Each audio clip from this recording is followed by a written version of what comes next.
Good evening and welcome to NTD News. I'm Stephanie Cox. Here are today's top stories. The man accused of targeting and killing 10 black people at a grocery store in Buffalo, New York, pleaded guilty today to 15 state charges.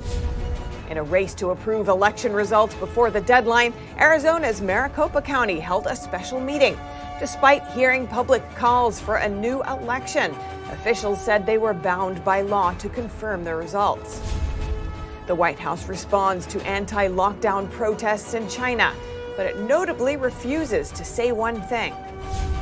Dr. Anthony Fauci criticizes China's COVID response, saying it makes no sense from a public health perspective. What he said about that and annual booster shots. And Elon Musk says Apple's threatening to pull Twitter from its App Store. It's no holds barred on Twitter, and we hear a policy analyst's perspective.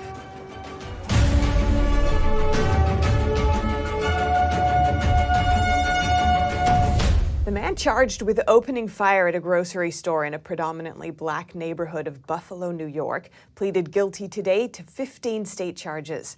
10 people were killed and 3 wounded in the May 14th attack.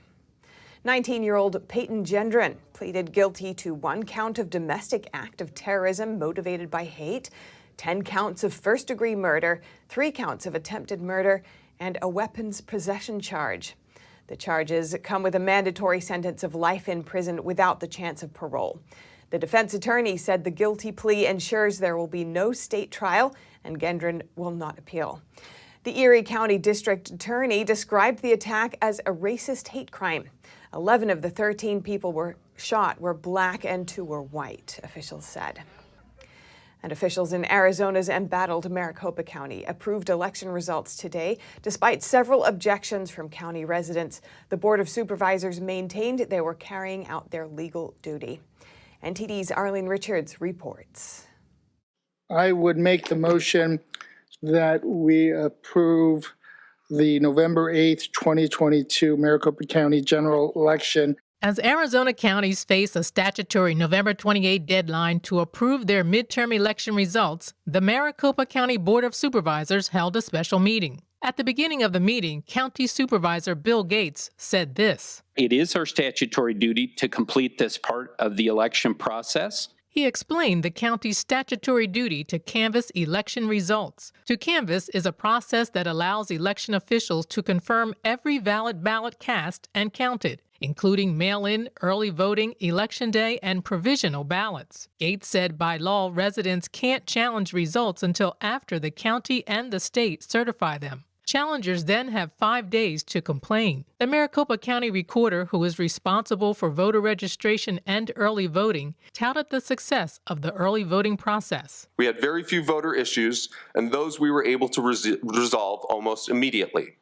The early voting process is safe. It is secure. It is trackable. He said early voting has fewer problems than in-person voting and called for more support of mail-in ballots as a solution to Election Day problems. Poll workers and election observers explained some of the problems. From 6 a.m., the tabulator machines at my location were not accepting the ballots. We had long lines inside the building, and they were not moving. Prior to even having November 8th, when I went to training, as we were practicing on the tabulators, they didn't even work on that day. Some say the county has no power to reject the results. But last week, Republican county officials in Cochise and Mojave counties delayed confirming their results in protest of Maricopa's problems. On Monday, Mojave County approved their election results. Some officials told Havasu News they were pressured to vote yes. The county's attorney said failure to approve could subject the supervisors to criminal charges. In Cochise County, supervisors made a final decision to delay approval until Friday. Supervisors demanded the state prove that vote tabulation machines were certified for accuracy.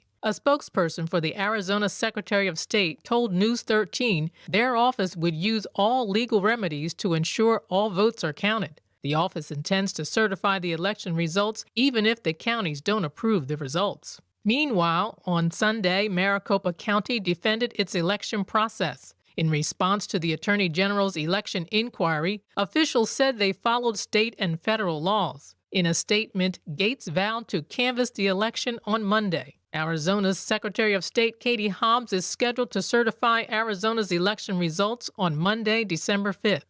Arlene Richards, NTD News, New York.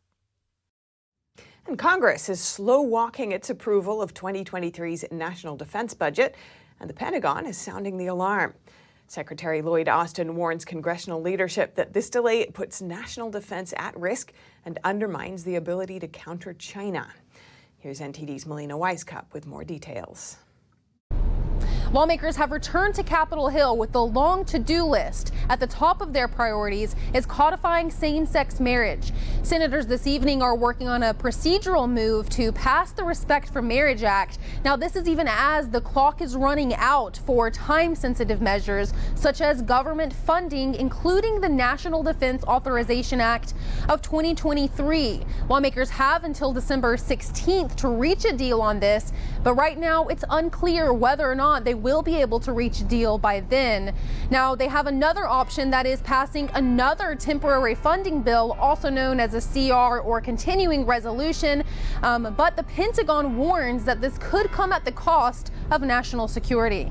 Secretary Austin wrote to leadership in a letter first reported by Politico, reminding lawmakers that, quote, under the CR, Congress prohibits the military from commencing new initiatives, such as those requested by our theater commanders in the Indo-Pacific.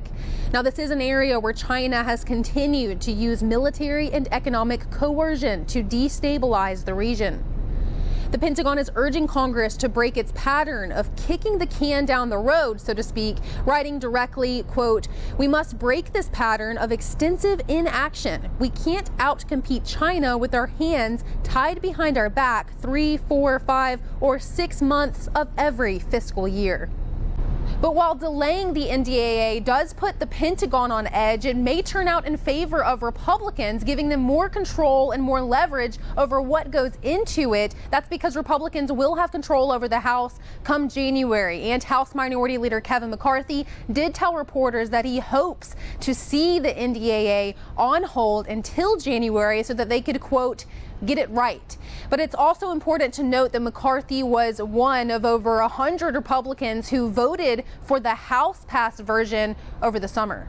And that House-passed version of the NDAA was well over the $770 billion ask from the Pentagon. Biden also is urging Congress to attach another $40 billion in emergency funding for Ukraine in this package, as well as another $9 billion for COVID. While COVID will be harder to get in there because of Republican opposition, Republicans are much more likely to support the Ukraine spending. But House Republicans have said, although they're supporting this, they do want a better accounting method for how that money is spent in Ukraine. Reporting in Washington, D.C., Melina Weiskupp, NTD News. The Biden administration says Russia has abruptly postponed nuclear arms control talks that were scheduled for tomorrow. U.S. officials say Russia offered no explanation of why they're postponing. The State Department said the meeting was scheduled to begin Tuesday in Egypt and last through next week. It said Russia had promised to propose new dates, but had offered no reason for the delay. The meeting was supposed to specify details of the new START treaty. The treaty allows U.S. and Russian inspections of each other's military sites. It's the last major arms control pact between Washington and Moscow. The commission in charge of the treaty has not met in more than a year, initially because of the COVID-19 pandemic, and later due to Russia's invasion of Ukraine. Next, the White House getting pressed today on its reaction to protests in China, what it says and what it refuses to say about what's going on. The White House today responds to anti-lockdown protests happening in China, which in some cases have snowballed into demonstrations against the Chinese regime. Our message to peaceful protesters around the world is the same and consistent. People should be allowed the right to assemble and to peacefully protest. But one thing John Kirby would not say is if the administration supports the Chinese protesters or their cause. Does the White House support their effort to sort of regain personal freedoms in light of these lockdowns? The White House supports the right of peaceful protest. The Chinese regime has arrested some protesters, and in one case, a BBC journalist covering protests in Shanghai.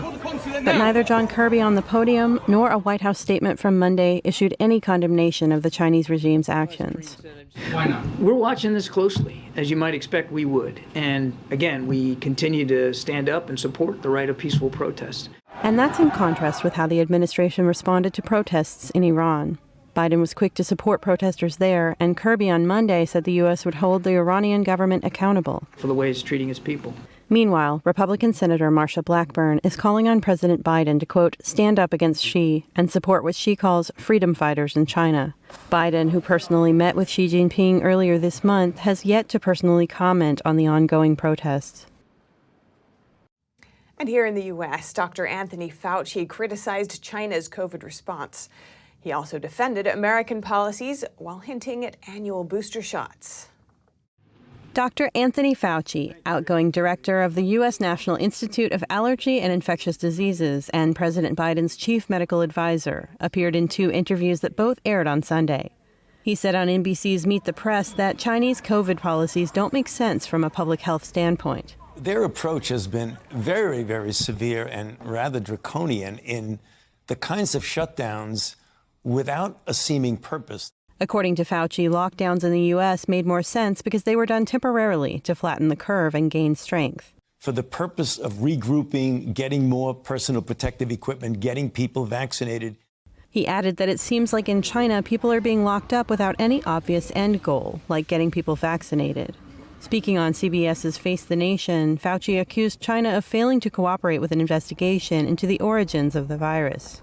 The whole establishment, a political and other establishment in China, even when there's nothing at all to hide, they act secretive, which absolutely triggers an appropriate suspicion of like, what the heck is going on over there?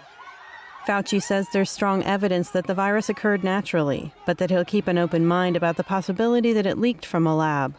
In terms of American policies, Fauci talked about annual booster shots, maybe multiple shots per year, because he says the pandemic is not over yet. Once a year, you get it in the fall, but that doesn't take into account that you have to keep up the possibility that we will get a variant that's very different than the variants we have right now that might require a springtime or some summertime boost. He also said he'd be willing to testify before Congress if asked to do so by House Republicans, which they said they're planning to do. Last week, Fauci testified under oath at a deposition. He reportedly couldn't name any studies which prove that masks are effective in preventing the spread of COVID. Early in the pandemic, Fauci said masks don't stop the spread, but later he reversed course. A lawyer who was at the deposition told the Epoch Times that Fauci was asked what studies or study changed his mind in that interim, which is what he claimed. He claimed that it was studied. He couldn't name any. Fauci is set to resign from his roles in December. Reporting by Arian Pazdar, NTD News. And in the Twitter sphere, Elon Musk says Apple has threatened to withhold Twitter from its App Store. But they won't say why. That's according to Musk, who also said Apple has mostly stopped advertising on Twitter. Do they hate free speech in America? The new CEO asking, who else has Apple censored? Users responding, Apple demanded our apps filter search terms. Our app was rejected when they realized there was no need for tracking and third-party access. Another saying iOS change only for iPhones sold in China. AirDrops everyone's setting. Lasts only for 10 minutes, limiting an effective communication tool for protesters. The Intercept's Glenn Greenwald saying this is exactly how Parler was destroyed for its refusal to obey the censorship orders of D.C. Democrats. Apple and Google removed the app from their stores. Also today, the White House saying they're keeping a close eye on Musk's Twitter. Lawmakers starting to push back. U.S. Senator Marsha Blackburn saying the alleged threat to remove Twitter from Apple's App Store proves we must rein in big tech. Musk casting these developments as a revolution against online censorship in America. And one user saying they're ready for the smartphone that Musk said he'd make if he were kicked off Apple and Android platforms. And earlier today, I spoke with the Heritage Foundation's senior policy analyst, Richard Stern, for his perspective. Richard Stern, welcome to our show. Thanks so much for joining us. Thank you so much for having me on. Now, Elon Musk just announced today that Apple is threatening to cut Twitter from its App Store, and it won't say why. What's your take on that? No, so I think this is a great kind of point of what's going on right now. You have private companies that are doing good things, like what Elon Musk is doing with Twitter, and you have other companies that are falling into government pressure, right? They're feeling pressure from people like Joe Biden, who are using the weight of the government to threaten private businesses that they don't follow his political whim. So we can only surmise why Apple's doing that, but the truth is we all see what's happening here is that companies are bowing to this pressure from the government, trying to act in a dictatorial fashion to force companies to bend to their will. Musk has headed Twitter for a month now, and it seems he's already on President Biden's figurative watch list after the president said he's worthy of being looked at for potential national security threats. What concerns you here? The whole thing, right? The president is not supposed to be a dictator that can marshal the force of the government against a single business owner because he doesn't share his politics. To your point on this, all of these companies have the same kind of investor profiles. They're doing the same kind of activities, but they donate to the right people, the right politicians. They support the politics of the president so they don't get put on this figurative watch list. This is a horrific turn of events where the government is infringing on people's rights, is shifting more towards a dictatorship, and is producing an environment where if you have a great idea that would lift people out of poverty, you can't pursue it unless you've been given the stamp of approval by some unaccountable group of bureaucrats following some political agenda. And you've pointed to a bigger issue here that perhaps the U.S. is moving away from the founders' vision of a free society and free market, which would have protected against government overreach. So tell me about that. No, exactly. And I think part of what you see right now is there's a political movement from a lot of different groups to say, we want government regulation, we just want it our way. The truth is that that's not such a thing. All government regulation is coercive. All government power is ultimately coercive. If it's this group regulating or that group regulating, it'll change who it is. The nuance won't be exactly what you want, and you'll find yourself on the other end of that barrel at some point. Now, Musk says that Twitter user signups are at an all-time high for the platform, and some previously banned accounts are now reinstated on Twitter. What do you think needs to happen next to safeguard the free flow of information and ideas going forward? I think you're seeing an organic part of that. To your point, the demand for that product that Musk has put out is at record levels. This is people telling you that this makes their lives better. They can conduct communications, business, all those sorts of things.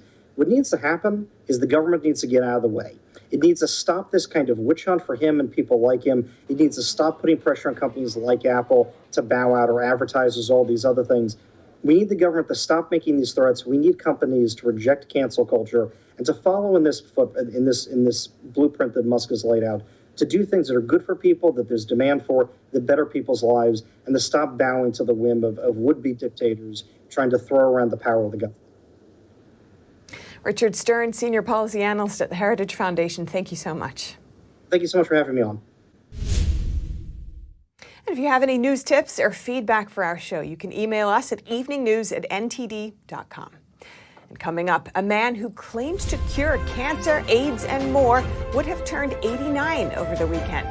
NTD speaks with his daughter, who shares his legacy. And at the World Cup, Iran files a complaint with FIFA's Ethics Committee against the U.S. just ahead of their clash on the field tomorrow. NTD's Dave Martin has the story, that and more, after this short break.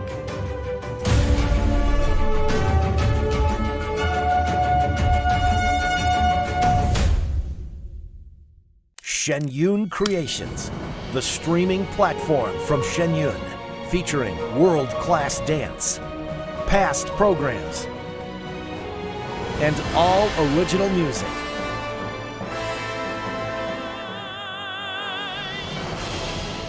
Masterclasses, behind the scenes, comedy, and more.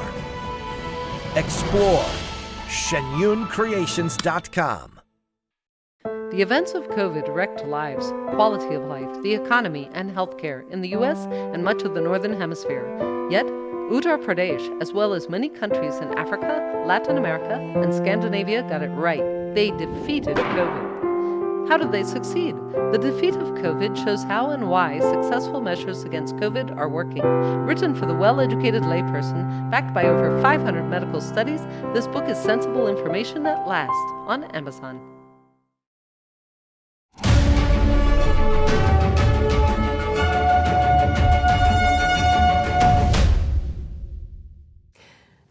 named Dr. Sebi claimed he could cure cancer, AIDS, and many other diseases.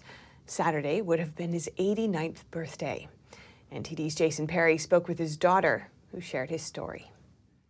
One thing is, he is the architect of the CMOS movement and this alkaline way. I don't think a lot of people were talking about alkaline water. Kelly Bowman is the daughter of Alfredo Bowman, better known as Dr. Sebi. She explained that her father wasn't always a healthy man. He was diagnosed with high blood pressure. He had impotency. He had diabetes. He had quite a few issues, and all the answers he was getting did not add up for him getting better. And so for him, it became a point of depression, I'm sure. So the journey to get well started. And on his road to healing, he met a medicine man in Mexico who healed Dr. Sebi and taught him about botanical blends and fasting. Dr. Sebi then began making his own products and doing his own research without ever attending a formal medical school. He found that acidic foods were not nutritionally sound for the body in healing the body through disease, that anything below 7.0 is considered acid. And acid brings mucus into the body. And mucus, he found, is the basis of all disease, no matter where it is in the body, because it destroys at the cellular level. Dr. Sebi claimed to have healed his first AIDS patient in 1984. And he also claimed to heal people of cancer, lupus, herpes, leukemia, sickle cell anemia, and even blindness. Dr. Sebi said this on The Rock Newman Show. When I told my mama that I had cured my 13 AIDS patient, she said, "They're gonna get you. They're gonna get you."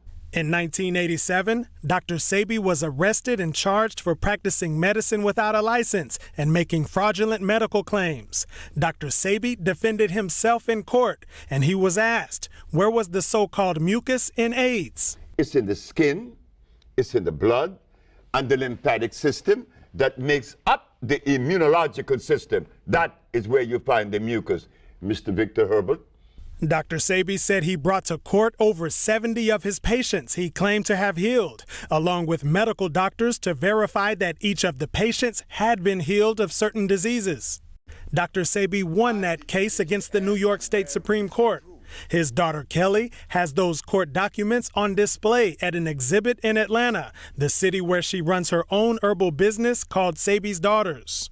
Dr. Sebi lost another case which prevented him from making certain claims in New York newspapers. In 2016, Dr. Sebi was arrested again, this time at an airport in his home country of Honduras. He was jailed for reportedly having $37,000 in cash. Dr. Sebi was charged with money laundering, and he died while in custody. In today's world, we need a lot of love. And I can say I grew up with a father, Dr. Sebi, who was about love for himself and the community. Jason Perry, NTD News. And now over to sports news. Here's NTD's Dave Martin with today's top stories. Thank you, Steph. The U.S. Soccer Federation drew the ire of Iran after briefly posting on social media images of Iran's flag, but without the emblem of the Islamic Republic. Iran's government responded by accusing America of removing the name of God from its flag and filed a complaint with FIFA's Ethics Committee. The USSF said it decided to forego the official flag on social media to show, quote, support for the women in Iran fighting for basic human rights. The U.S. men's team plays Iran on Tuesday, and men's coach Greg Berhalter said he and his players had no part in the social media posts and apologized for them. He also said his thoughts are with the Iranian people. The support comes following months of demonstrations in Iran following the death of 22-year-old Mahsa Amini, who had been detained by the country's morality police. And in NFL news, Los Angeles Rams All-Pro receiver Cooper Kupp tweeted out against fashion brand Balenciaga, which has been accused of sexualizing children in a recent ad campaign. Kupp's tweet reads, "To try to be a voice for our children who rely on the protection of the men and women that were entrusted the responsibility of nurturing them and raising them up. please make yourself aware of the attack against our young ones by Balenciaga and ensure that they are held responsible for it. And for your sports viewing this evening, 10 NBA games are on schedule for tonight, including the first-place Phoenix Suns playing at the Sacramento Kings. And in hockey, 6 games are on schedule for tonight, highlighted by Devils-Rangers matchup in a battle of the greater New York City area. And finally, for you NFL fans, the Colts host the Steelers on Monday Night Football. And that's a wrap for sports. Back to you, Steph. Thanks, Dave. And that's all for today's news. Thanks for tuning in. I'm Stephanie Cox.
Thanks for watching us on YouTube. Did you know YouTube only keeps selective videos on its platform? So if you want to make sure you get the full picture, just subscribe to our newsletter.